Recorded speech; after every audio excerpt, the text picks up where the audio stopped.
Chapter 6. Sam's head swam as he woke. He wasn't entirely sure what happened. He tried to reach up and touch where his forehead hurt. It was bleeding. He felt the blood running down his face. It pooled in the corner of his mouth. Dread enclosed his heart. He couldn't move either of his hands. They were bound. He was gagged, too. A tightly tied string of rawhide held a foul rag in his mouth. It tasted like sour milk and manure. It made him retch. His eyes opened into a vision of madness. Rawhide bonds secured him to a tree in the farmer's pasture, out of sight of Grady Lane. A large man in a ski mask stood in front of him, maniacally grinning. His light blue eyes burned. He held his hand out. It was rough with calluses and wrinkled with age.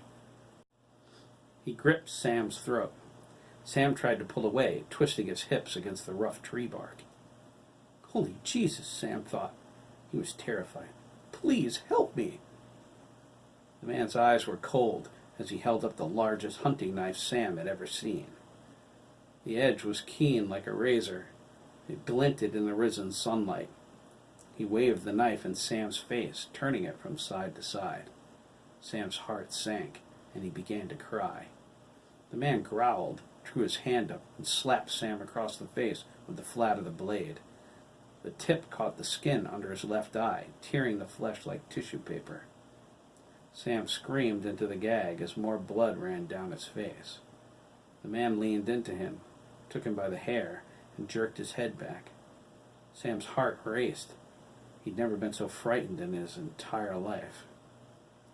The man reached around him and cut the rawhide that held his hands and feet. He tried to force Sam onto the ground, the knife firmly against his throat. But Sam panicked, thrashing. He stunned the man with an elbow to the side of his head. He reached up, tore off the ski mask, and threw it away. Horror rose in him as his outraged glare met the startled face of someone familiar. It was the farmer. It's Hiram Milligan. Hiram dropped the hunting knife. Sam was enraged. He tore off the gag and kicked the farmer in the shins. He broke free of Hiram's grip and turned to run away. His foot caught in a tree root. Sam fell face first, landing hard. The fresh black earth filled his mouth and nose as his face sank into the dirt. Hiram pounced on him. He flipped Sam over and punched him in the face. He knelt over his midsection, his white t-shirt soaked with sweat. He arched his back and put his weight on Sam's hips. He pinned the boy's flailing hands under his knees and went into a rage, screaming at the top of his lungs. Sam wept again, blood and dirt coming out of his mouth. You stupid, Hiram spat. You've spoiled everything. He slammed his fist down on Sam's chest, accenting his words as he yelled. Sam's eyes filled with surprise and fear as pain shot down his left arm. He gasped for Hiram to stop, begging for mercy.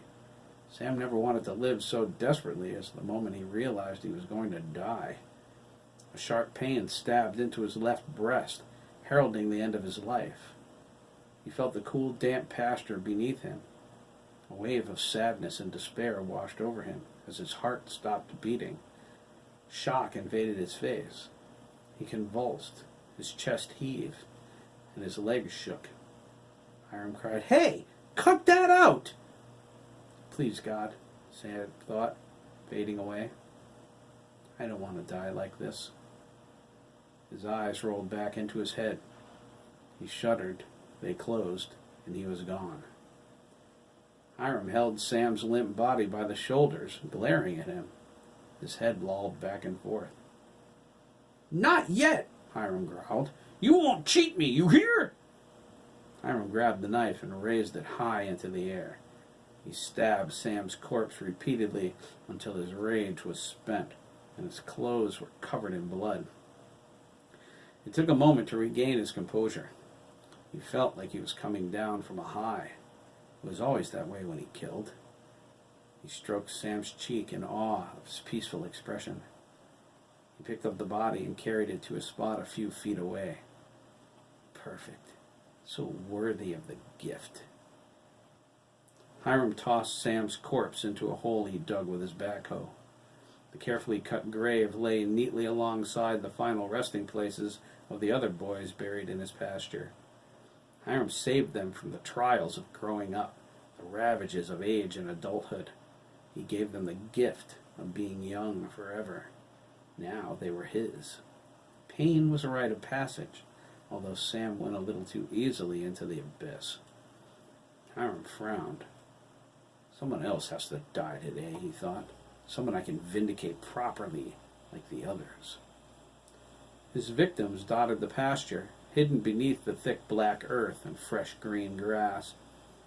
He glanced at the nearby backhoe before heading toward his Victorian. The killing was over. Hiram needed to record the details of Sam's death in his ledger. It was the only way he could ensure Sam would be waiting for him on the other side.